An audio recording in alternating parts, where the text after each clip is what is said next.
আল্লাহ তাআলা বলেন, ইবনে আদম লা বালাগা যুনুবুকা আনানাস সামায়ে, তোমার পাপ বেশি হতে হতে যদি আকাশে লেগে যায়, আদম সন্তান শোনো, পাপ আর পাপ, আকাশ জমিন পরিপূর্ণ হয়ে আছে পাপ।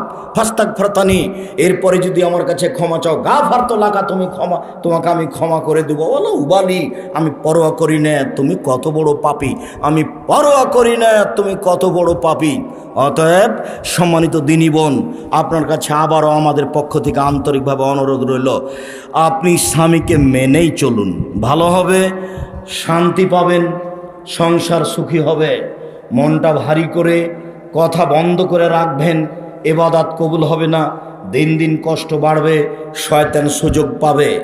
কতদিন আপনাকে বলেছি, প্রত্যেক দিন ইবলিস সাগর, আটলান্টিক সাগরের উপরে তার চেয়ারটা রাখে, সব শয়তানকে মানুষকে পাপী করার জন্য লাগিয়ে দেয়। বিকালে এসে কেউ বলে আমি মারামারি লাগিয়ে দিয়েছি, তখন শয়তান বলে যাও কিছুই হয়নি। আর একজন এসে বলে আমি জেনা করিয়ে দিয়েছি, তখন শয়তান বলে যাও এটা কিছু হয়নি। আর একজন এসে বলে আমি স্বামী স্ত্রীর মধ্যে গন্ডগোল বাঁধিয়ে দিয়েছি। যেমন বলে স্বামী স্ত্রীর মধ্যে গন্ডগোল বাঁধিয়ে দিয়েছি, তেমন ইবলিস একবার লাফ দিয়ে উঠে তাকে বুকে জড়িয়ে ধরে স্বাগতম জানিয়ে বলে, হ্যাঁ তুমি একটা কাজ করেছ। রাত দিনের কাজ এটা ইবলিসের, আমি বলিনি এ কথা মুহাম্মদ সাল্লাল্লাহু আলাইহি সাল্লাম বলেন। 1450 বছর পূর্বে তিনি এভাবে বলেছেন, হাদিসে এভাবে আছে। কাজে ভুলে স্ত্রীর সাথে এরকম আচরণ করবেন না আপনি। আর আপনি দিনী বোন, আপনাকে আমি অনুরোধ জানাচ্ছি, আপনি 4টা কাজ করেন, জান্নাত হবে ইনশাআল্লাহ। 1, 5 ওয়াক্ত সালাত, 2, রমজান মাসে সিয়াম রোজা, 3, স্বামীকে মেনে চলা, 4, জেনায় লিপ্ত না হওয়া, তাহলে আপনার জন্য জান্নাত খোলা। যদিচ রাসূল সাল্লাল্লাহু আলাইহি সাল্লাম বলেছেন, ওযু করার পরে যদি কেউ বলে আশহাদু আল্লা ইলাহা ইল্লাল্লাহু ওয়াহদাহু লা শারীকা লাহু ওয়া আশহাদু আন্না মুহাম্মাদান আবদুহু ওয়া রাসূলুহু, তাহলে জান্নাতের সব দরজা খুলে গেছে। যাও যেখান থেকে। এটা পুরুষও যা নারীও তা, পুরুষও যা নারীও তা। আল্লাহুম্মা জালনি মিনাত তাওবিন ওয়া জালনি মিনাল মুতাতাহিরিন, এই দোয়া পড়লে নেকি হবে এই কথা ঠিক, তবে জান্নাতের দরজা খুলে যাবে এই কথা ঠিক নয়।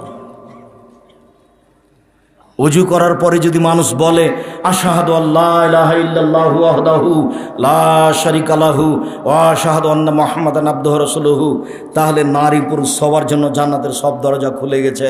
সম্মানিত দিনী বোন, আপনাকে অনুরোধ জানাচ্ছিলাম। সম্মানিত দিনী ভাই, আপনাকে আমি এখানে একটা কথা বলে আমরা বিষয়ের দিকে চলে যাচ্ছি, আপনি একটু খেয়াল করুন।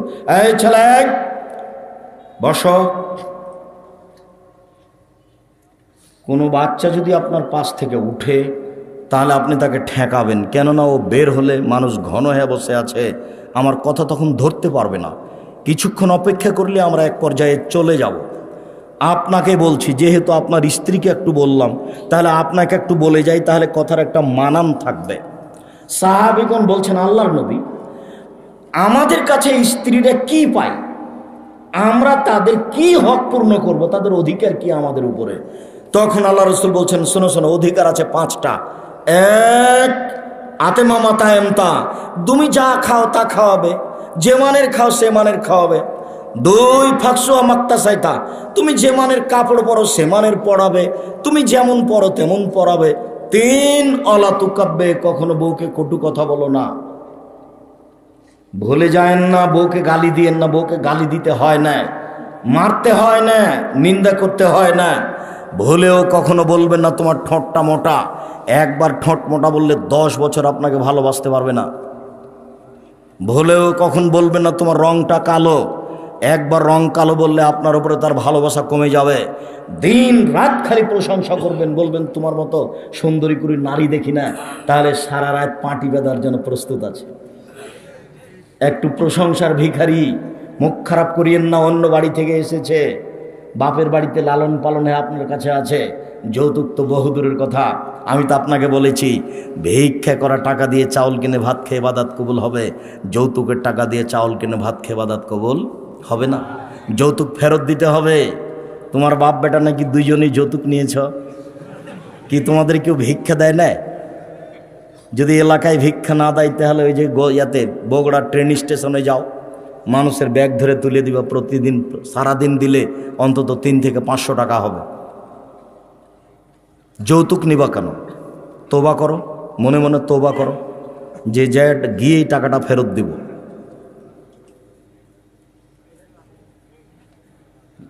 তোবা করা উচিত। কাজ করে খাবা, ফুর্তিতে খাবা, ভালো লাগবে। তো আমার কথা বলো, আমি কেন, আমার বুকে একটা সাহস আছে। আমি এই 31 বছরে আমি কোনোদিন মানুষের কাছে পথ খরচ চাইনি। কোনো মায়ের বেটা বলে না কেন যে আব্দুল রাজ্জাক সাহেব আপনি নাকি আমার কাছে 500 টাকা চেয়েছিলেন, বলে না কেন? কেউ যদি বলে দিতে পারে যে আব্দুল রাজ্জাক সাহেব আমার কাছে 500 টাকা 1 টাকা পাথেও চেয়েছিল, আমি আর কোনোদিন বক্তব্য দিব না। কেউ যদি বলে দিতে পারে আব্দুল রাজ্জাক সাহেব একদিন আমাকে তার পরিচয় দিয়েছিল, আব্দুল রাজ্জাক বিন ইউসুফ এত এত কামেল কি যেন সব পাস করেছে অমুক তমুক, এরকম যদি আমি বলেছি এটা প্রমাণ হয়ে যায়, তাহলে আমি বক্তব্য দেব না। আমাকে বলেছে একটু আপনার পরিচয় দেন না। না পরিচয় লাগবে না, আরে দেন না। তখন আমি বলেছি আমার নাম আব্দুল রাজ্জাক আর আমার বাপের নাম ইউসুফ, বাপ বেটা মিলে আব্দুল রাজ্জাক বিন ইউসুফ। এর চেয়ে আমি বেশি কোনোদিন বলিনি।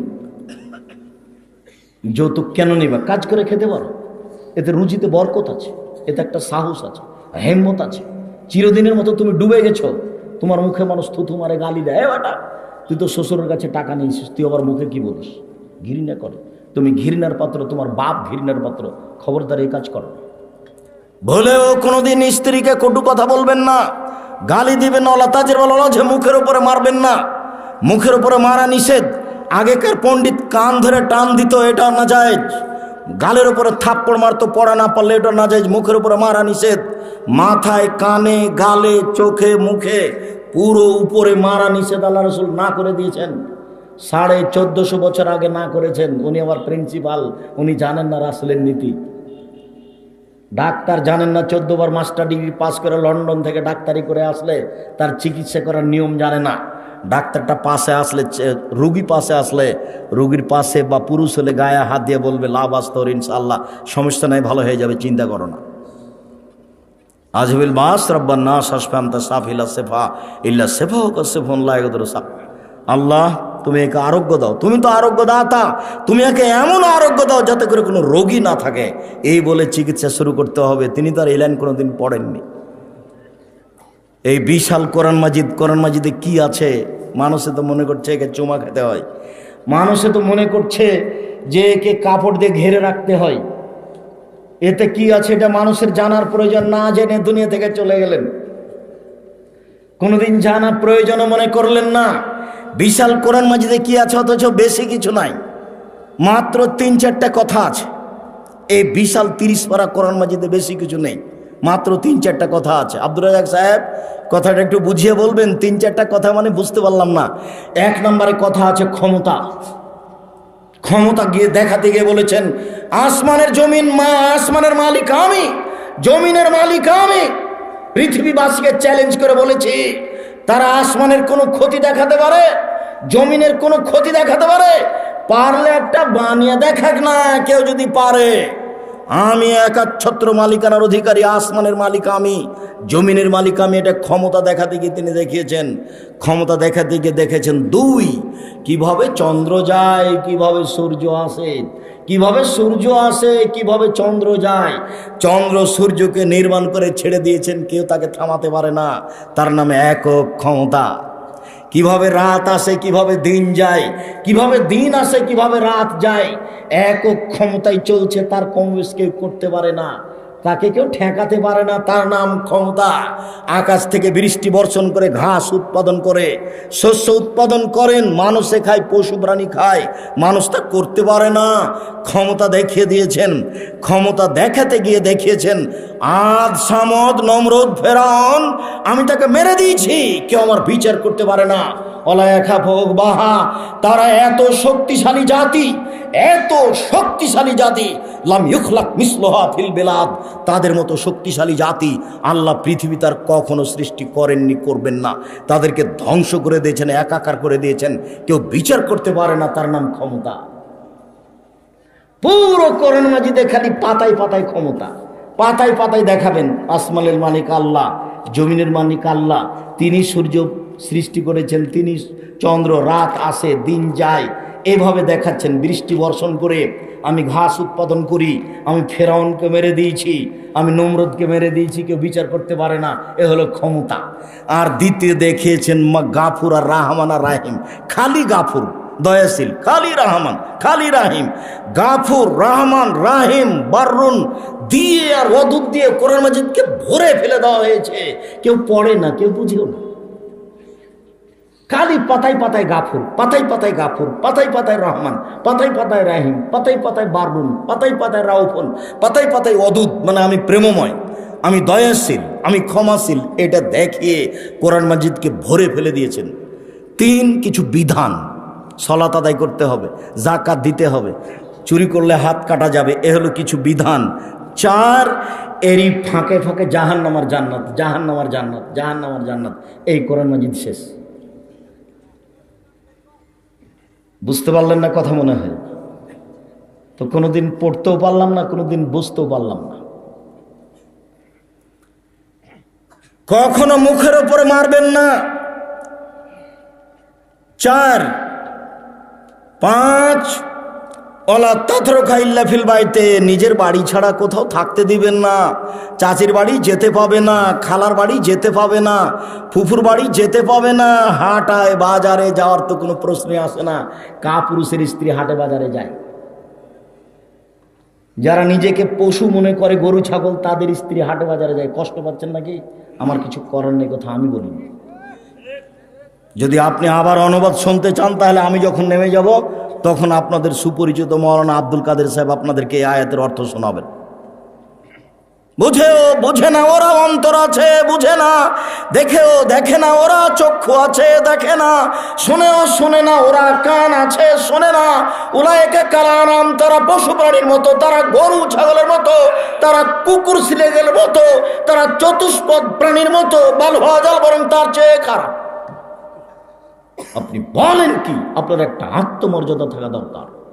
বাজারে যাবে মানে বিবাহের বাড়ি যাবে কেন? বিবাহের বাড়িতে চলে গেলে স্বামীর সংখ্যা বেশি হয়ে যায়, সেখানে যাবে কেন? রং তামাশার কোনো শেষ থাকে না, রং ছিটানোর কোনো শেষ থাকে না, দৌড়াদৌড়ির কোনো শেষ থাকে না, কোথায় কোনটা দেবর আর কোনটা ভাসুর তার বিবেচনা থাকে না। আপনি নিজেকে ভালো মানুষ মনে করেন কি করে? কোন হিসাব আপনি করতে পারেন? এটা হয় কি করে? আপনার আত্মমর্যাদা আছে, এটা কে বললো ভুল হিসাব? আপনাকে আমি কষ্ট দিতে আসিনি, আপনি আমার দিনী ভাই, আপনাকে আমি অনেক ভালোবাসি। সম্মানিত দিনী ভাই বোন, এখানে আপনার কথা রেখে দিলাম। আল্লাহ তাআলা বলেন, ওয়াবুদুল্লাহ ওয়ালা তুশরিকু বিহি শাইআ, পৃথিবীর মানুষ এক আল্লাহর ইবাদত করো, বিন্দুমাত্র তার সাথে শিরক করো না। শিরক মহাপাপ, পৃথিবীতে শিরক সবচেয়ে বড় পাপ।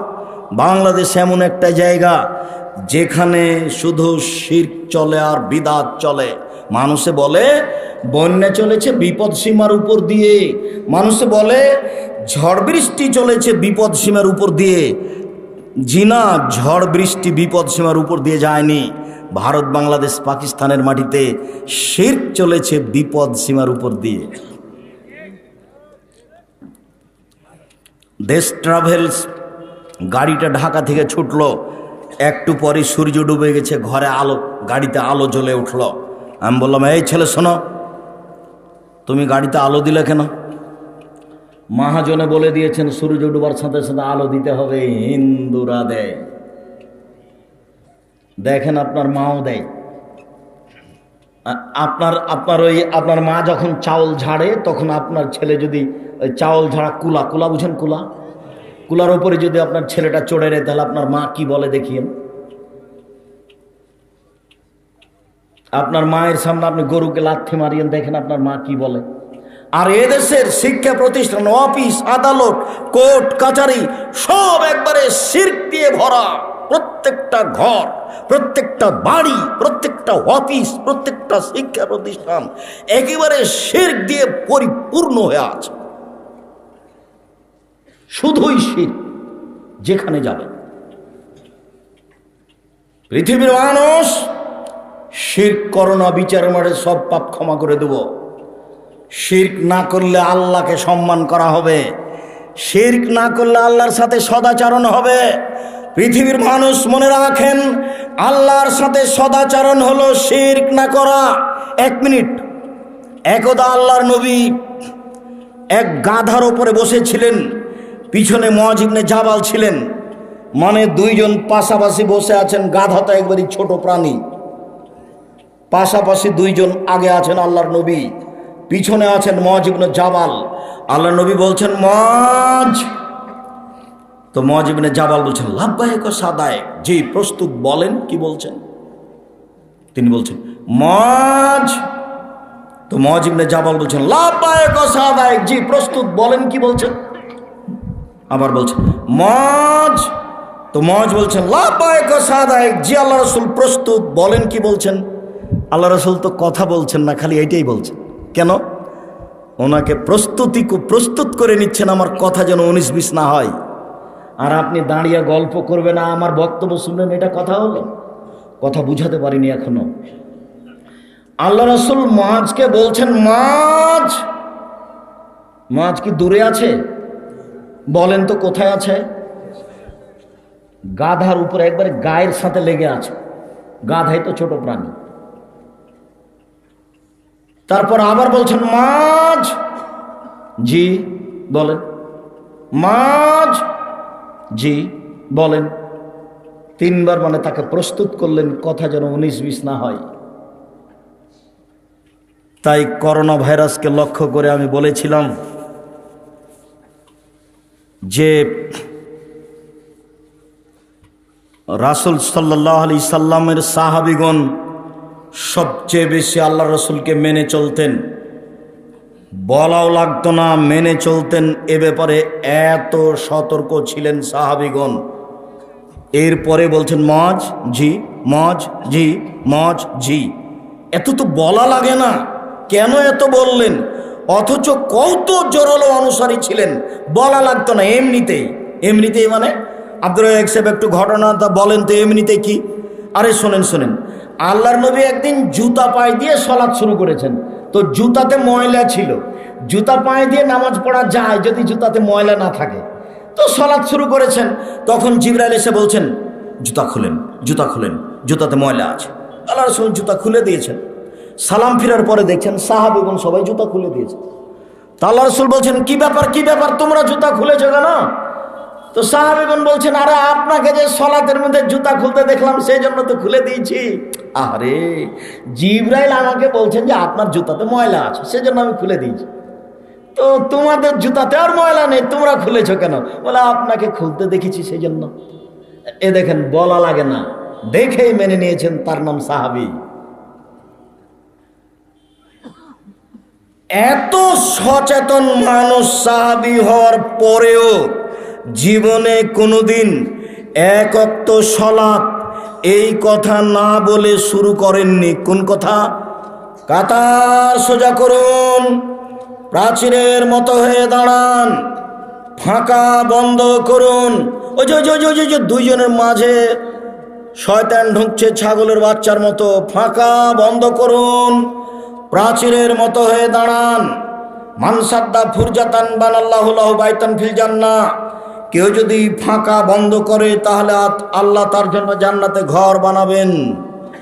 এই কথা না বলে তিনি কোনোদিন সালাত শুরু করেননি।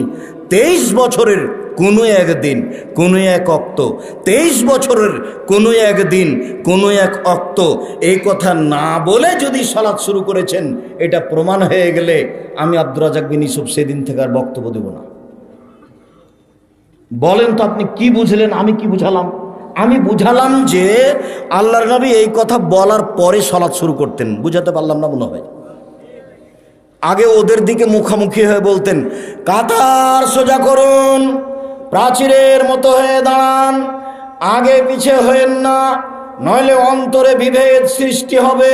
ওই যে ফাঁকা দিয়ে শয়তান ঢুকছে ছাগলের বাচ্চার মতো হয়ে, আমি দেখছি।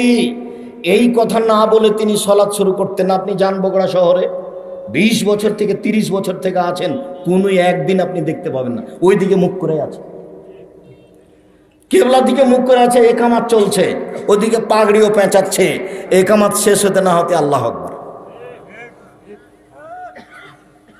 3 ফুট দূরে দূরে দাঁড়ানো তো বহু দূরের কথা। তাই বলেছি 3 ফুট দূরে দূরে প্রমাণ হওয়ার জন্য মুহাম্মদ সাল্লাল্লাহু আলাইহি সাল্লামকে আবার আসতে হবে। যেহেতু কিয়ামত পর্যন্ত তিনি আর কখনো আসবেন না, 3 ফুটের বৈধতাও হবে না। আজ থেকে নিয়ে কিয়ামত পর্যন্ত যদি কাবা ঘরে আর কোনো দিন পায়ে পা মিলিয়ে না দাঁড়ায়, আজ থেকে নিয়ে কিয়ামত পর্যন্ত যদি কাবা ঘরে আর কোনো দিন পাশাপাশি প্রাচীরের মতো না দাঁড়ায়, তবু তা জায়েজ হবে না। জায়েজ করতে হলে আল্লাহ রাসূলকে আবার পৃথিবীতে আসতে হবে। যেহেতু তিনি আসবেন না, কাজে এই ইবাদতের সিদ্ধান্ত পরিবর্তন হবে না। শুনুন, এত সতর্ক মানুষ ছিলেন সাহাবীগণ, এর পরেও তিনি বলতেন, এত সতর্ক সাহাবী তারপরেও বলছেন মজ জি লব্বাইক, মজ জি লব্বাইক, মজ জি লব্বাইক। বলেন কি বলছেন? আচ্ছা মজ বলতে পারো মাহাক্কুল্লাহ, আল্লাহ আমাদের কাছে কি পান? মাহাক্কুল ইবাদ বলতে পারো তুমি, বান্দার কি হক, আমরা আল্লাহর কাছে কি পাই, আমাদেরটা দেন। আল্লাহ বলছে আমারটা দাও, আমরা কি পাই, তিনি কি পান, তুমি কি এটা বলতে পারো? জি না, জি না, এটা বলতে পারি না, আল্লাহ এবং আল্লাহ রাসূল ভালো জানেন। শোনো মাজ, আল্লাহ পায় আমাদের কাছে শিরক না করা, এটাই তার পাওনা। আর আমরা পাই তিনি আমাদেরকে জাহান্নামে দিতে পাবেন না, জান্নাতে দিতে হবে। আমরা কি পাই বলেন তো? আমাদের পাওনা কি? জান্নাতে দিতে হবে, উনি জাহান্নামে দিতে পাবেন না, এটা আমাদের পাওনা। আর তার পাওনা কি বলেন তো? শিরক না করা। তারটা আগে না আমাদেরটা আগে? তারটা আগে। যখন শিরক নেই তখনই জান্নাত, যখন শিরক আছে তখনই জাহান্নাম। রাসূল সাল্লাল্লাহু আলাইহি সাল্লাম বলেন, মান মাতা আলা ইশরিক বিল্লাহ ওয়ালা ইশরাকা বিল্লাহ ফাদাখালাল জান্নাহ। কেউ যদি মারা যায় শিরক না করে, জান্নাতে চলে গেছে। কেউ যদি মারা যায় শিরক না করে, তাহলে জান্নাতে চলে গেছে। এই দেশ শিরক দিয়ে পরিপূর্ণ হয়ে আছে। সব শিক্ষা প্রতিষ্ঠান, কলেজ, স্কুল, আপনার অফিস আদালত, কোর্ট কাছারি সব শিরক দিয়ে ভরা। আর আপনার মার কাছে আর আপনার স্ত্রীর কাছে শিরকে একবারে পরিপূর্ণ হয়ে আছে। ছি ছি ছি ছি ছি ছি। আপনার বাপ মারা গেছে, হাতে হাতে আপনার মা নাকফুল খুলে দিয়েছে। স্বামী মারা গেলে নাকফুল রাখা যাবে না। কখনো কখনো হিন্দুর নীতি গ্রহণ করলো, ও তো হিন্দুদের নীতি।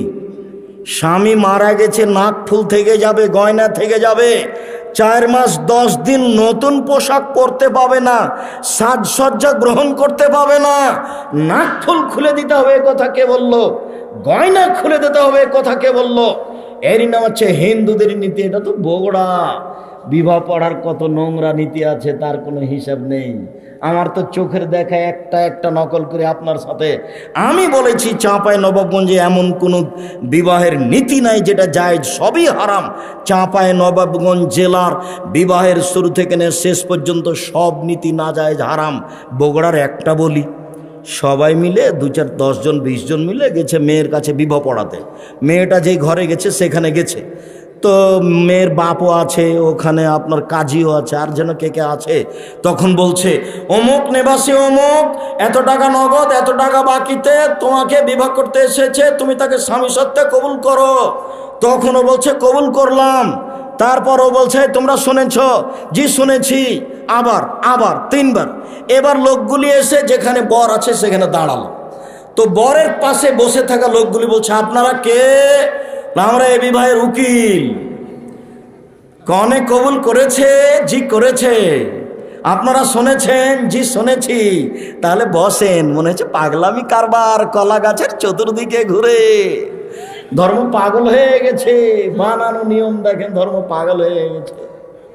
মেয়ের কাছে যেতে হবে না, খুতবা হবে, তারপরে মেয়ের বাপ বলবে এত নগদ এত বাকিতে আমার মেয়ের সাথে তোমার বিবাহ দিয়ে দিলাম, তুমি কবুল করো, বলবে কবুল করলাম, বাস বিবাহ হয়ে গেছে। গুরুত্বপূর্ণ কথা 3 বার বলতে পারে, এদেশের শিরক পরিপূর্ণ হয়ে আছে। 2 অবিল ওয়ালিদাইনি ইহসানা। পৃথিবীর মানুষ তোমরা বাপ মায়ের সাথে সদাচরণ করো। পৃথিবীর মানুষ তোমরা আল্লাহর সাথে সদাচরণ করো, শিরক করো না। পৃথিবীর মানুষ তোমরা বাপ মায়ের সাথে সদাচরণ করো, মায়ের পায়ের নিচে জান্নাত। একজন লোক এসে বলছে আল্লাহর নবী, আমার বাপ মামার কাছে কি পায়? কি পায় মানে? আমার জান্নাত কা নারকা। তারাই 2 জন তোমার জাহান্নাম, তারাই 2 জন তোমার জান্নাত। ওরাই তোমার জাহান্নাম, ওরাই তোমার জান্নাত। বাপমা তোমার জাহান্নাম, বাপমা তোমার জান্নাত। ওরাই তোমার জাহান্নাম, ওরাই তোমার জান্নাত। কি পায় মানে? ও যা প্রয়োজন মনে করছে তাই করে দিবা। যেদিন মা আমাকে আদর করে, চুমা খায়, টাকা দেয়, সেদিন মাকে আমি শ্রদ্ধা করবো, এর নাম শ্রদ্ধা নয়। যেদিন দেখছি মাই হচ্ছে এ বাড়িতে সবচেয়ে খারাপ। কেন? আমার বউ বলছে যে তোমার মা ভালো নয়। কেন? যা কিছু তুমি দাও সেটা তোমার মা তোমার বোনকে দিয়ে দেয়, তুমি দেখবা। আজকে দেখো, এই যে মাছ আমি রান্না করেছি, তোমার বোনের ছেলে খেতে বসেছে, আর তোমার ছেলে বসেছে, এবার তোমার মা মাছ তুলে দিবে। দেখো তো দেখলাম যে আমার মা আমার বোনের ছেলেকে বড় মাছটা দিয়ে দিল, ছোট টুকরা আমার ছেলেকে দিল। আমি বুঝলাম ঠিক ঠিক ঠিক, মাটির ওপরে সবচেয়ে খারাপ মানুষ আমার মা। দিয়েছে এ কথাও ঠিক, যা বলছে সবই উল্টা, করছে সবই উল্টা, এ কথাই ঠিক। এরপরেও জীবন বাজি রেখে তাকে মাথার উপরে রাখতে হবে, এ কথাই ঠিক। জীবনে কোনোদিন তার সামনে জোরে কথা বলা যাবে না। 1 মিনিট। রাজশাহীর মেয়র নওদাপাড়াতে এসেছেন, তো ওসি মেয়রের সামনে এভাবে দাঁড়িয়েছে, আমার দিকে দেখেন, এভাবে দাঁড়িয়ে বলছেন, ওসি স্যার কি করব স্যার। আমি দৃশ্য দেখে অবাক হয়ে গেছি, কিরে এইটা তো বাপ মায়ের সামনে হবে। আল্লাহর নবী বলছেন যে পৃথিবীর মানুষ বাপ মায়ের সাথে নরম করে কথা বলো। পৃথিবীর মানুষ বাপ মায়ের সামনে হাত নিচু করে রাখো। পৃথিবীর মানুষ বাপ মায়ের সামনে জোরে কথা বলো না। পৃথিবীর মানুষ বাপ মায়ের সামনে এরকম শব্দ উচ্চারণ করো না, এটাও না জায়েজ। পৃথিবীর মানুষ তোমরা দিন রাত বলো। আব্দুর রাজ্জাক সাহেব বলেছেন, সলাতে সালাম ফিরার পূর্বে বলো রব্বিরহামহুমা কামা রাব্বায়ানি সাগীরা। হে আমার প্রতিপালক, তুমি আমার বাপ মাকে দেখো, বাল্য অবস্থা আমাকে যেভাবে দেখেছিল। দিন রাত বলেন, সলাতে সালাম ফিরার পূর্বে বলেন বাপের জমি জায়গা ভক্ষণ করছি। আরে না হয় বাপের ওরস থেকে এসেই, বাপের পক্ষ থেকে এসেই তার শুক্র কিটে জন্ম নিয়ে আজকে পৃথিবী ভোগ করছি, অতএব তাকে আগে রাখতে হবে, এই কথাই ঠিক। মায়ের পায়ের নিচে জান্নাত, এই কথাই ঠিক। বইয়ের কথা মেনে চললে বাপ মায়ের সাথে ভালো আচরণ করা যাবে না, এই কথাই ঠিক। সবার বউ খারাপ, এ কথা ঠিক নয়। এমনটা হতে পারে আপনার স্ত্রী আপনার চেয়ে বেশি আপনার মাকে দেখে, এমনটা হতে পারে। সম্মানিত দিনী বোন, আপনাকে আমি অনুরোধ জানাচ্ছি, আপনি আপনার শাশুড়িকে মেনে নেন, ভালো হবে। শাশুড়িকে মেনে নেন। শাশুড়ি যদি মাঝে মধ্যে বলে আল্লাহ আমার বউটা ভালো, তুমি তাকে ভালো, তারাকে ভালো রাখিও, আপনার শাশুড়ির এই কথাটা আপনার জন্য অনেক। আর যদি অগোচরে আপনার শাশুড়ির চোখের পানি বের হয়, আমার বৌমা আমাকে এ কথা বলল, আমার ছেলেটা আমাকে টাকা দিয়ে গেল, যার কারণে আমার বৌমা আমাকে এই কথা বলল, যদি আপনার শাশুড়ির আপনার অগোচরে 1 ফোঁটা চোখের পানি ঝরে, এর নাম আশীর্বাদ। আপনার স্বামী কোটি টাকা ইনকাম করলে সংসারে শান্তি হবে না, এই কথাই ঠিক। সম্মানিত দিনী ভাই বোন, বাপ মাকে সাদরে মেনে নিতে হবে, খারাপ লাগলেও তিতে লাগলে, এ কথাই ঠিক। আপনাকে মা কিভাবে লালন পালন করেছে সেটা আপনাকে আমি দেখাতে অক্ষম, তবে আপনার ছেলেটাকে আপনি দেখলে বুঝতে পারবেন আপনার ছেলেটা আপনার কাছে কেমন, তেমন আপনি ছিলেন, তাহলে বোঝা যাবে মা কি জিনিস। আল্লাহ নবী এমনি বলেননি মায়ের পায়ের নিচে জান্নাত, মায়ের পায়ের নিচে কি জান্নাত পড়ে আছে? তার মানে মাকে মেনে চললে জান্নাত, এই কথা রাসূল সাল্লাল্লাহু আলাইহি ওয়াসাল্লাম বললেন। পৃথিবীর মানুষ অবিল ওয়ালিদাইনে ইহসানা ওয়াবিদিল কুরবা, 3 নিকট আত্মীয়র সাথে সদাচরণ করো। বলতে পারেন পৃথিবীতে সবচেয়ে নিকট আত্মীয়কে? পৃথিবীতে নিকট আত্মীয় হচ্ছে ভাই। পৃথিবীতে এর চেয়ে নিকট আত্মীয় কেউ নেই। ভাইয়ের সাথে টিকা কঠিন। 1 নম্বরে সদাচরণ সবচেয়ে কঠিন, বাংলাদেশে আরো কঠিন। সেটা হলো আল্লাহর সাথে সদাচরণ, শিরক না করা। কথায় কথায় শিরক আছে এদেশের মাটিতে। ওই যে আমি কথা বলছি না, টিকটিকি টিকটিক করে উঠলো, ঠিক বলেছি, তাই তো টিকটিকি টিকটিক করলো। আর আপনার যেটা অফিস আদালতের শিক্ষা প্রতিষ্ঠানে, সেটা আমি বলতে চাচ্ছি না, আপনি ওটা খুব ভালো জানেন। সম্মানিত দিনী ভাই বোন, 2, বাপ মার সাথে ভালো আচরণ সদাচরণ। 3, ভাইয়ের সাথে ভালো আচরণ সদাচরণ। এটাও টিকা খুব কঠিন।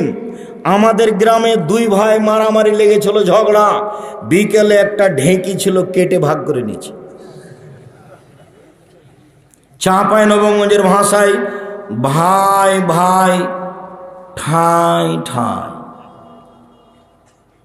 সংসার বলতে স্ত্রী ছেলে মেয়ে, এই 3 জনের নাম সংসার। 3 জনের উপরে যে আছে সে সংসারের উপরে, তার নাম বাপ মা। ভাই এই সংসারে ঢুকবে না, ভাই হচ্ছে ভিন্ন সংসার। 2 ভাই চাকরি করে, কোনোদিন কেউ কারো টাকা দেয় না, তবে ঈদের দিন এসে বলে আব্বা আমি দিলাম 5, ভাই দিল 5, আপনি দেন 5, 15,000 একটা গরু কুরবানি। আব্বা এভাবে ভালো হয় তো? জি না, এভাবে ভালো হয় না, ভাগে কুরবানি হবে না, এই কথাই ঠিক। 7 জন 7 পরিবার, এক কথা নয়। সম্মানিত দিনী ভাই বোন শুনুন, পৃথিবীতে 3য় স্থান হচ্ছে সদাচরণের। ভাই ভাই ভুলে স্ত্রীর সাথে সাথ দিয়ে ভাইয়ের সাথে খারাপ আচরণ করবেন না। এই ছেলে, তোমার বাপ ছোট, তোমার চাচা বড়, তোমার জ্যাঠো বড়, তোমার বাপ চাচার মধ্যে গন্ডগোল আছে, তোমার বাপকে বলে দিও তোমার বাপ ছোট। তোমার জ্যাঠোর ভুল হয়েছে, কথাই ঠিক। তোমার জ্যাঠোর কারণে ঝগড়া হয়েছে, কথাই ঠিক। এরপরে যেন 24 ঘন্টা পার না হয়, তোমার বাপ যেন তোমার চাচার হাত ধরে ক্ষমা নেয়, ভাই আমার মাপ ভুল হয়েছে, মাফ করবেন, এই কথা তোমার বাপকে বলতে হবে। তোমার বাপ ছোট, তোমার জ্যাঠ বড়। 24 ঘন্টার মধ্যে এই নিয়মে ফিরে আসতে হবে, নইলে তোমাদের বাপ চাচার ইবাদত কবুল হবে না। এই ছেলে, তোমাকে বলছি, তোমার মা ছোট আর তোমার চাচি বড়, তোমার চাচির কারণে বাড়িতে ঝগড়া হয়েছে, কথাই ঠিক। এরপরে বলছি, তোমার মা যেন আজকেই তোমার চাচির হাত ধরে ক্ষমা নেয়, আপা ভুল হয়েছে, যা হয়েছে হয়েছে, আমরা একসাথে থাকবো, একসাথে চলবো, এক মায়ের মেয়ের মতো থাকবো, এই কথা যেন তোমার মা বলে, জরুরি। উপস্থিত বৈঠকের দিনই মুসলিম বোন, আপনাকে বলছি, আপনি আপনার জায়ের সাথে আজকেই চলতে শিখুন, এরই নাম সদাচরণ। আপনি আপনার জায়ের হাত ধরে ক্ষমা নেন, 24 ঘন্টা পার হওয়ার সুযোগ নেই, আজকেই নিতে হবে, তার নাম সদাচরণ। ভাই ভাই, এরপরে আল্লাহ তাআলা বলেন অবেদিল কুরবা ওয়াল ইয়াতামা, এতিমের সাথে সদাচরণ। সম্মানিত দিনী ভাই বোন, খুব গুরুত্বপূর্ণ অংশে এসেছি। এতিম, যেই এতিমের সদাচরণের ফলাফল জান্নাত। রাসূল সাল্লাল্লাহু আলাইহি সাল্লাম বলেন, পৃথিবীর মানুষ শোনো, কাফিরুল ইয়াতিম ওয়াল আনা, যে ব্যক্তি এতিমের লালন পালন করে সে আর আমি জান্নাতে একসাথে থাকবো। দেখো দেখো তোকে, এইভাবে তর্জনী আর মধ্যমাতে ইশারা করে দেখালেন, পৃথিবীর মানুষ দেখো, আঙ্গুল দুটি যেভাবে আছে সেইভাবে আমি আর এতিমকে লালন পালনকারী জান্নাতে থাকবো। তবে 2 আঙ্গুলের মধ্যে একটু ফাঁকা রেখেছেন। এখানে আর একটা কথা আছে।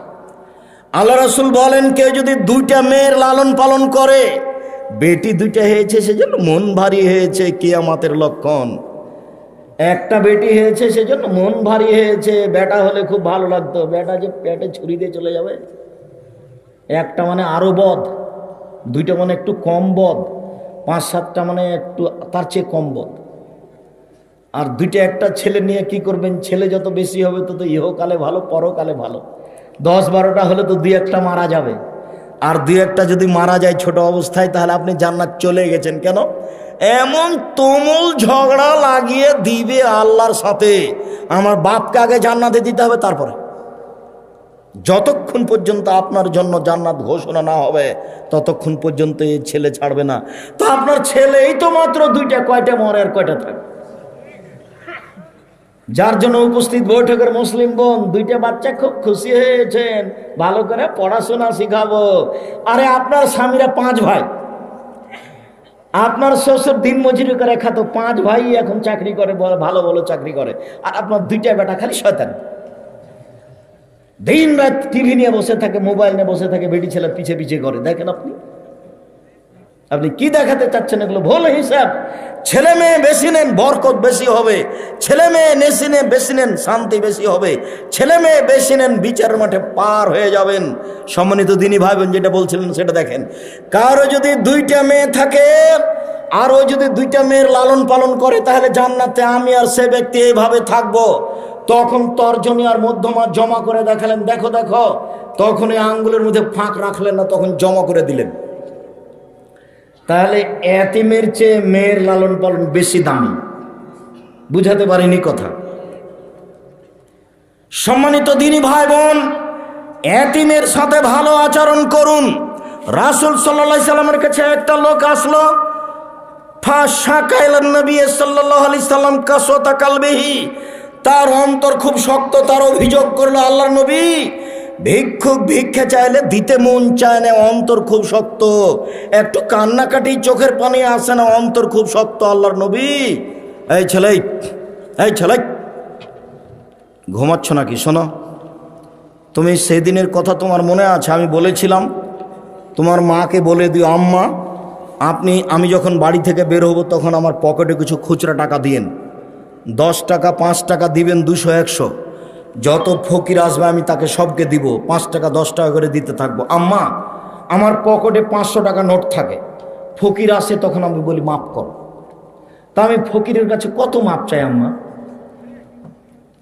আপনাকে বলছি, আপনার স্ত্রীকে বলে দিয়েন, এই শোনো, আমি যখন বাড়ি থেকে বের হব তখন ব্যাগে পকেটে কিছু খুচরা টাকা দিও। সব সময় পকেটে গোটা টাকা থাকে, ফকিরকে দিতে পারি না, খালি বলি মাপ করো। কোনোদিন যেন আপনার এরকম না হয়, ছেলে কি বললাম তোমাকে, কোনোদিন আর বাড়ি থেকে বের হবে না। তোমার মা অবশ্যই যেন গরিবের ছেলে হলেও তোমার বাপ যদি দিন মজুর হয়, তবুও তুমি 50টা খুচরা টাকা নিয়ে বের হয়েও। যত ফকির আসবে তুমি পকেট থেকে দিয়ে দিও। আপনাকে বলছি, ধনী মানুষ আপনি, 500 1000 টাকা 20 টাকা 10 টাকা নোট নিয়ে বের হবেন। যত ফকির আসবে কাউকে ফিরিয়ে দিবেন না, কারোর কাছে ক্ষমা চাইবেন না, সবাইকে 5 টাকা 10 টাকা করে দিতে থাকবেন। এর ফলাফল একটু পরে বলছি। এইখানে এইটুকু বলে রাখলাম, আল্লাহর নবী, আমার অন্তরটা খুব শক্ত, কি করি? তখন আল্লাহ রাসূল বলছেন, শোনো শোনো শোনো শোনো, আমি তোমাকে 2টা কাজ শিখিয়ে দিচ্ছি। 1, আতিমিল মিসকিন, দুস্থ গরিব ফকির মানুষকে খেতে দাও। 2, অমসার আসাল এতিম, এতিমের মাথায় হাত বোলাও। এরিক্য কালবক, তাহলে তোমার অন্তর নরম হয়ে যাবে। মনে থাকবে কি? 2টা কাজে অন্তর নরম হবে। 1, ফকির মিসকিনকে খেতে দিলে। 2, এতিমের মাথায় হাত দিলে অন্তর নরম হবে। তখন সহজেই ফকিরকে টাকা দেওয়া যাবে। আর এখন খালি বলছি না, টাকা দিলে তো রিক্সাতে ভাড়া হবে কি না, রিক্সায় ভাড়ার ঝামেলা হবে, থাক দেওয়া হবে না। ওটা শয়তান বলল। তুমি তো চাচ্ছিলে দিতে। ভিক্ষুকটা যখন আসলো তখন তোমার অন্তরে অনেক কিছু জাগলো, শয়তান এরকম করেছে। শয়তান সবসময় আপনাকে দারিদ্রতার ভয় দেখায়, আর আল্লাহ আপনাকে ধনী হওয়ার ভয় দেখায়। কখনো ভুল করবেন না। ওয়াল ইয়াতামা ওয়াল জারিল কুরবা ওয়াল জারিল জুনুব। এবার চলে আসলো মূল কথা। নিকট প্রতিবেশী, দূর প্রতিবেশীর সাথে সদাচরণ করো। চলার সাথীর সাথে সদাচরণ করো। চলার সাথীর কথাটা একটু বলে নি। আপনি অটোতে উঠে বসে আছেন, একটা লোক অটোতে উঠার সময়তে তার ব্যাগটা আপনার মাথায় লেগে গেছে, তখন আপনি চট করে বললেন, রে চোখ নাই, দেখতে পান না? তো ও কি জেনে শুনে তার ব্যাগটা আপনার মাথায় মেরেছে? তো আপনি এভাবে বললেন কেন? কারণ আপনার তো স্বভাবই খারাপ। কে বলেছে আপনি শিক্ষিত মানুষ? স্বভাব আপনার কি জিনিস সেটাই জানা নাই।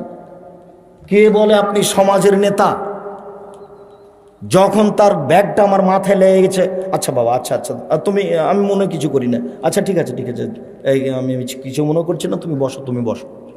আপনি এভাবে বলেন কেন? আপনি বলেন, রে কপালে চোখ নাই, দেখো না কি ঢং করে ওঠে, কেন আপনি বললেন এটা?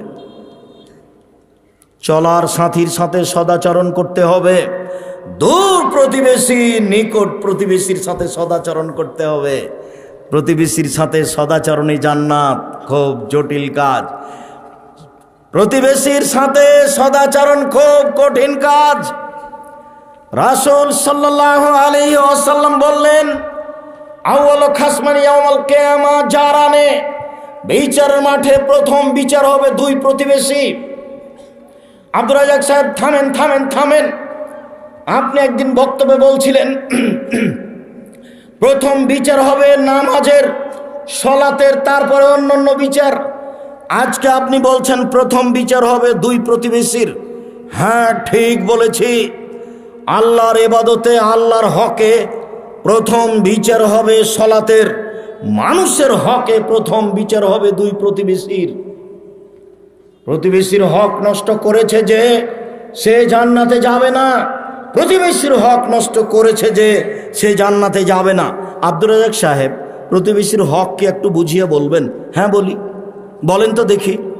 এই যে দেখেন কি আল্লাহ রাসূল বলছেন, লা ইয়ামনা আহাদুকুম জারাহু আন ইয়াগরাজা খাসাবাতান ফি জাদারি। প্রতিবেশী সুন্দর করে প্রাচীর দিয়ে রেখেছেন। আপনার প্রতিবেশী আপনাকে বলছে, ভাইজান আপনার প্রাচীরে একটা চাল লাগিয়ে আমি এখানে রান্না করতে চাচ্ছি। তখন আপনি বলছেন, না না না, করেছেন কি? আরে প্রাচীর কালি হয়ে যাবে তো, প্রাচীর কালি হবে। আপনি প্রতিবেশীর হক নষ্ট করলেন, আর রাসূল না করেছেন। প্রতিবেশী আপনার প্রাচীরে একটা কাঁটা মেরে রশি বেঁধে দিয়ে কাপড় শুকাতে চাচ্ছে, আপনি বললেন না, দেওয়াল নষ্ট হবে, কাঁটা মারতে পাবেন না। কাঁটা মারলে দেওয়ালের ক্ষতি হবে, এই কথাই ঠিক। আল্লাহর নবী নিষেধ করেছেন যে তুমি ওকে কাঁটা মারতে নিষেধ করতে পাবা না, এই কথাই ঠিক। হাদিস বুখারী মুসলিম।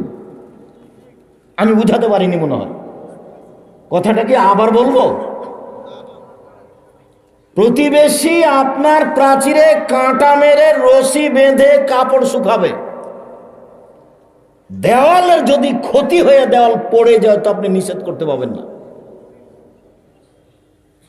প্রতিবেশী আপনার প্রাচীরে টিন লাগিয়ে নিচে ভাত রান্না করবে, ওর দিকে কালি আপনার দেওয়ালে লেগে একবারে কালো হয়ে যাক, আপনি নিষেধ করতে পাবেন না।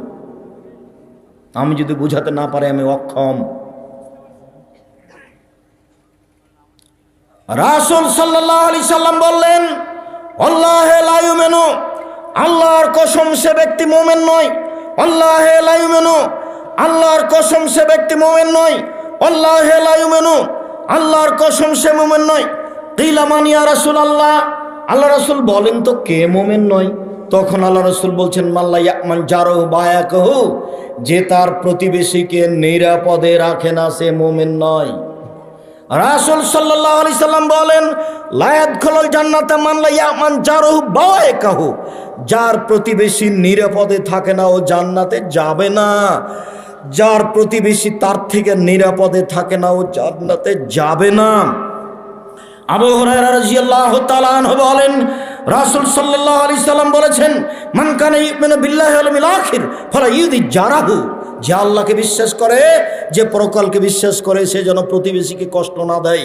যে আল্লাহকে বিশ্বাস করে, যে পরকালকে বিশ্বাস করে, সে যেন প্রতিবেশী কষ্ট না দেয়। রাসূল সাল্লাল্লাহু আলাইহি সাল্লাম বলছেন, লাইসাল মুমিন আল্লাযী ইয়াসবাউ জারু যায়, সে ব্যক্তি মুমিন নয়, সে ব্যক্তি মুমিন নয়, সে ব্যক্তি মুমিন নয় যার প্রতিবেশী ক্ষুধার্ত বিপদে আছে, খোঁজ খবর নিল না, নিজে খায় থাকে আহাল পরিবার নিয়ে, সে ব্যক্তি মুমিন নয়। সম্মানিত দিনী ভাই বোন, রাসূল সাল্লাল্লাহু আলাইহি সাল্লাম বলেন, লা ইয়াজালু জিবরাইলু ইউসিনি ফিল জারি, জিবরাইল যখনই আসেন তখনই বলেন প্রতিবেশীর সাথে সদাচরণ করুন। জিবরাইল যখনই আসেন তখনই আমাকে বলেন, মুহাম্মদ প্রতিবেশীর সাথে সদাচরণ করুন। জিবরাইল যখনই আসেন তখনই আমাকে বলেন, মুহাম্মদ সদাচরণ করুন প্রতিবেশীর সাথে। বলার গতি দেখে মনে হচ্ছে জানান্ত আয়ান সায়র রেসহু, আরে কখন এসে বলবেন যে ওকে জমির ভাগ দিয়ে দাও। বলার গতি দেখে কেমন মনে হচ্ছে? কখন এসে জিবরাইল বললেন যে তোমার ভাই তো জমির ভাগ পাবে, তোমার প্রতিবেশীকে দিয়ে দাও। বলার ভাবখান দেখে মনে হচ্ছে। কি দিয়ে আপনাকে আমি বুঝাই? একটা লোক এসে বলছে, আল্লাহ রাসূল কাইফা নিয়া আলামান আসা তো ও আহসান্ত, আমি কি দিয়ে বুঝবো আমি ভালো মানুষ? আমি যে ভালো মানুষ তা কি দিয়ে বুঝবো? আমি যে খারাপ মানুষ তা কি দিয়ে বুঝবো? আমি যে ভালো মানুষ তা কি দিয়ে বুঝবো? আমি যে খারাপ মানুষ তা কি দিয়ে বুঝবো? আরে কি দিয়ে বুঝবো মানে, এ যা স্বামী তামিং জিরানে কাইয়া কুলুনান তাহাসান্তা ফাঁকা তাহাসান্তা। যখন তোমার প্রতিবেশী থেকে শুনবে তুমি ভালো, তখন তুমি ভালো। যখন তোমার প্রতিবেশী বলবে তুমি ভালো, তখন তুমি ভালো। ওই যা স্বামী তামিন আসাতা ফাঁকা আসাতা। আর যখন তোমার প্রতিবেশী বলবে খারাপ, তখন তুমি খারাপ। আর যখন তোমার প্রতিবেশী বলবে তুমি খারাপ, তখন তুমি খারাপ। নেন এবার, আমার তো কিছু করার নেই, এগুলো তো সব অনুবাদ। 1450 বছর পূর্বে রাসূল সাল্লাল্লাহু আলাইহি ওয়াসাল্লাম মুখ দিয়ে এইভাবে বলেছেন, আমি এইভাবে আপনাকে অনুবাদ করে শোনাচ্ছি। রাসূল সাল্লাল্লাহু আলাইহি ওয়াসাল্লাম বলেন, 4টা জিনিস আছে যার সুখময় জীবন তার, 4টা জিনিস আছে যার সুখময় জীবন তার, 4টা জিনিস নাই যার ধ্বংসাত্মক জীবন তার, 4টা জিনিস নাই যার ধ্বংসাত্মক জীবন তার, 4টা জিনিস নাই যার ধ্বংসাত্মক জীবন তার, 4টা জিনিস আছে যার সুখময় জীবন তার। 1, আল জারুস সালেহ, ভালো প্রতিবেশী। ভালো প্রতিবেশী ভালো। 2, আলমারাতুস সালেহ, ভালো স্ত্রী। ভালো স্ত্রী কি জিনিস এই মুহূর্তে আপনাকে আমি বুঝাতে অক্ষম। হেসে কথা বলে যে সেই ভালো স্ত্রী। স্বামী না থাকলে মোবাইলে কারো সাথে গল্প করে না, সে হলো ভালো স্ত্রী। হেসে কথা বলে যে সেই হলো ভালো স্ত্রী। স্বামী না থাকলে কারো সাথে গল্প করে না, সে হলো ভালো স্ত্রী। আদেশ যা করে তাই পালন করে, তার নাম ভালো স্ত্রী। 3টা গুণের ভিত্তিতে স্ত্রী ভালো হতে পারে। 3টা গুণের ভিত্তিতে স্ত্রী ভালো হতে পারে।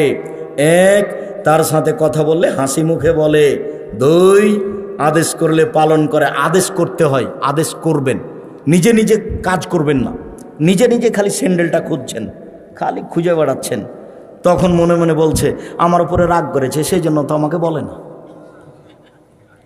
বসে বলবেন, খালেদা জি স্যান্ডেলটা খুঁজে নিয়ে আসো তো। খালেদা 1 গ্লাস পানি নিয়ে আসো। একটু নাম ধরে বলবেন, এটা আদর। আল্লাহ রাসূল বলতেন, আয়েশা জি চাটাইটা দাও তো। আরে চাটাই দিব, আমি তো ঋতুবতী, আমি মসজিদে যাব কি করে? আরে মসজিদে যাওয়া কি করে মানে, হাজ কি তোমার হাতে লেগে আছে নাকি? যাও যাও মসজিদে যাও, চাটাই নিয়ে এসো, আমি না সালাত আদায় করবো। আয়েশা জি ছুরিটা দাও তো, গরু জবাই করবো, ছাগল জবাই করবো, ভেড়া ধারালো করে নিয়ে আসো। এ দেখেন, কথায় কথায় আল্লাহ রাসূল আয়েশার নাম উল্লেখ করে বলছেন। স্ত্রীর নাম ধরে বলতে হবে, সংসার সুখী হবে। নইলে বড় ছেলের নামে বলতে হবে, ওমা মারিয়াম, ওমা আহমদ, আহমদের মা শোনো, ওমা আহমদ, খালেদা শোনো 1 গ্লাস পানি নিয়ে আসো। খালেদা জামাটা কোথায় একটু দেখো তো। মুখখান ভারী করে নিজে নিজে খুঁজবেন না, হাসি মুখে খুঁজবেন, সংসার সুন্দর হবে। ওর আপনার শান্তি তৃপ্তির জন্য ওকে সৃষ্টি করা হয়েছে। কেন তাকে মারেন, তাকে কেন গালি দেন, তার সাথে আপনার এরকম খারাপ আচরণ কেন? সম্মানিত দিনী ভাই বোন, রাসূল সাল্লাল্লাহু আলাইহি সাল্লাম যেভাবে বললেন, সুখময় জীবন তার, 4টা জিনিস আছে যার। 2, ভালো স্ত্রী। 3, আলমারকাবুল হানি, একটা ভালো গাড়ি। যদি সাইকেল একটা থাকে ভালো, সেটাও ভালো। আর যদি বারবার চেন পড়ে তাহলে সেটা খারাপ। 4, আল বাইতুল ওয়াসি, প্রশস্ত ঘর। অন্তত মেহমান বাসা ঘরটা বড় হতে হবে, 10 জন 12 জন যেন একসাথে বসে খেতে পারে। মেহমানের ঘরটা বড় হতে হবে, সবাই আপনার বাড়িতে এসে খাবে। আপনি খাবেন, আপনার বউ খাবে, আপনার ভাগ্নে খাবে, আপনার ভাগ্নি খাবে, আপনার বোন খাবে, আপনার দুলাভাই খাবে, আপনার বাপের যত বন্ধু বান্ধব আছে সবাই খাবে। স্ত্রী মন খারাপ করবে এটা আপনি দেখবেন না। আপনাকে ফিরে যেতে হবে আপনার বাপের স্বভাবে, আর আপনার স্ত্রীকে ফিরে যেতে হবে আপনার মায়ের স্বভাবে। এই ছেলে, তোমার মা 16 জন মানুষের ভাত রান্না করত, তোমরা হচ্ছ 10 ভাই বোন, 2 জন কিষান কামলা 12, 2 জন ফকির ধরে নিয়ে এসেছে 14, তোমার বাপ মা 16 জন মানুষের ভাত রান্না করতো তোমার মা ঢেঁকিতে ধান ভেঙে, কোনোদিন সমস্যা হয়নি। তোমার বাপ যখন মসজিদ থেকে বের হতো রাত এশার সালাতের পরে, তখন মসজিদের ডান দিকে লক্ষ্য করে দেখতো একটা মুরব্বি। যে মুরব্বি কে, বাড়ি কোথায়? ফরিদপুর ভাঙা। খেয়েছেন? জি না, আমার সাথে চলেন। তা আপনার মা কোনো সমস্যা মনে করেনি। আর আপনি যদি এখন রাত এসার পরে একটা মেহমান নিয়ে যান, খালেদা জি একটা মেহমান আছে, একটু উঠো তো, আর একবারে খেপে লাল, হ্যাঁ তুমি রাতে মেহমান নিয়ে আসো, ঝামেলা পাকাও। এই কথা যদি আপনার মা শুনে নেয়, 80 বছর বয়স ওই ঘরে বসে আছে, তাড়াহুড়া করে উঠে আসবে, থাক বেটা থাক বেটা থাক বেটা, বৌমাকে উঠাস না বেটা, আমি ঠিক করে দিচ্ছি, আমি গরম করে দিচ্ছি তরকারি, তুই দে ছেলেকে খেতে, মেহমানকে খেতে দে। আপনার স্ত্রীকে আপনার মায়ের স্বভাবে ফিরে যেতে হবে, যেতেই হবে। আপনার স্ত্রীকে আমি তালাক দিতে বলিনি, তবে স্বভাব পরিবর্তন না হলে তালাক দিতে হবে, এই কথাই ঠিক। 150 চাউল আপনার স্ত্রী রান্না করতে পাবে না। আপনার মা রান্না করতো 3 কেজি 2 কেজি 1.5 কেজি, আপনার স্ত্রী রান্না করবে অন্তত 1 কেজি। আপনি খাবেন, আপনার স্ত্রী খাবে, ছেলে মেয়ে খাবে, ফকির খাবে, কিষান খাবে, রাতে গরুতে খাবে। কেন 150 চাউল রান্না করলো? দুপুরে মেহমান এসেছে, তখন বলছে আপনার স্ত্রী, মাত্র 150 চাউল রান্না করেছি, মেহমানকে দিলে তো শেষ হয়ে যাবে, কি করবে তাহলে? চানাচুর বিস্কুট দিয়ে বিদায় করে দাও, বিদায় করে দাও। এই নোংরা নীতি ত্যাগ করতে হবে, মায়ের স্বভাবে ফিরে যেতে হবে, যেতেই হবে। 4টে জিনিস আছে যার, সুখময় জীবন তার। মেহমানখানা বৈঠক বড় যার, সুখময় জীবন তার। বাহনটা ভালো যার, সুখময় জীবন তার। স্ত্রী ভালো যার, সুখময় জীবন তার। প্রতিবেশী ভালো যার, সুখময় জীবন তার। দুঃখজনক জীবন প্রতিবেশী খারাপ যার। কিভাবে? আপনার বাচ্চাটা এভাবে পানি চালিয়ে দিয়েছে ভাত খাওয়ার পরে, পানিটা যে প্রতিবেশীর দেওয়ালে লেগে গেছে, এই যে লেগে গেল, একবারে মনে হচ্ছে যে প্রতিবেশীর মহিলাটা বস্তির মহিলা, কি যে মুখে আসে, আর কিছু বাধা নাই, খালি বলছে। ভালো নয়। প্রতিবেশীর ছাগলে আপনার সিম গাছ কেটে দিয়েছে, কথাই ঠিক। আপনার স্ত্রী মুখ খুলতে পাবে না। এই মেয়ে শুনুন, উপস্থিত বৈঠকের দিনই মুসলিম বোন, আপনাকে বলছি, প্রতিবেশীর ছাগলে আপনার সিম গাছ খেয়ে নিয়েছে, কথাই ঠিক।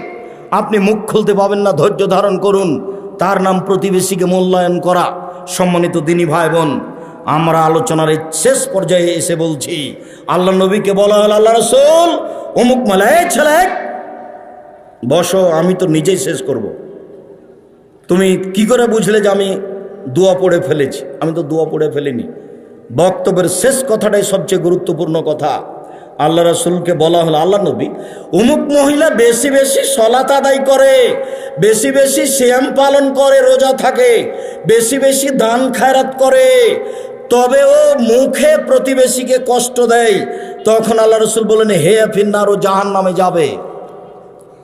তাহাজ্জুদের বিনিময় জাহান্নাম, নামাজের বিনিময় জাহান্নাম, দান খায়রাতের বিনিময় জাহান্নাম, মুখ খারাপের কারণে।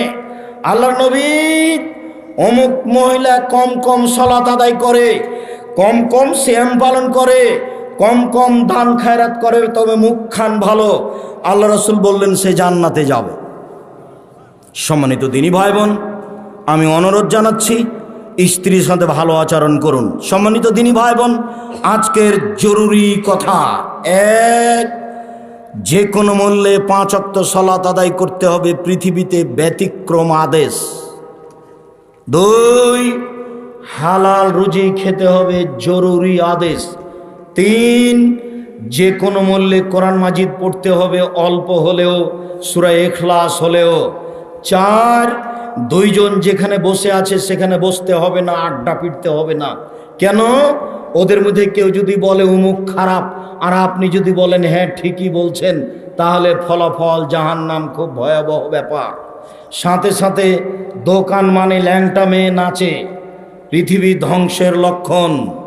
যখন মেয়েরা ন্যাংটা হয়ে নাচবে, পৃথিবী ধ্বংসের লক্ষণ। যখন গান বাজনা প্রকাশ পাবে, সব দোকানেই বাজনা বাজে, সব দোকানে মেয়ে নাচে, সব দোকানে বাজনা বাজে, সব দোকানে মেয়ে নাচে, সব বাড়িতে মেয়ে নাচে, সব বাড়িতে বাজনা বাজে, প্রায় সব ঘরে মেয়ে নাচে, সব ঘরে বাজনা বাজে। পৃথিবী ধ্বংসের লক্ষণ হচ্ছে নেশাদার দ্রব্য বেশি হয়ে যাওয়া। অতএব 4 জন বসে আছে যেখানে, 2 জন বসে আছে যেখানে, আপনি সেখানে যাবেন না, জরুরি ঘোষণা। এরপরে আজকের যে বিবরণ, প্রতিবেশীর সাথে ভালো আচরণ, স্ত্রীর সাথে ভালো আচরণ, ভাইয়ের সাথে ভালো আচরণ, বাপ মায়ের সাথে ভালো আচরণ জরুরি করে নেন, বিনিময় জান্নাত। এরপরে আমাদের পক্ষ থেকে জরুরি অনুরোধ, আমার জীবনে বড় স্বাদ, আমি এদেশের মাটিতে উন্নত মানের প্রতিষ্ঠান গড়বই ইনশাআল্লাহ।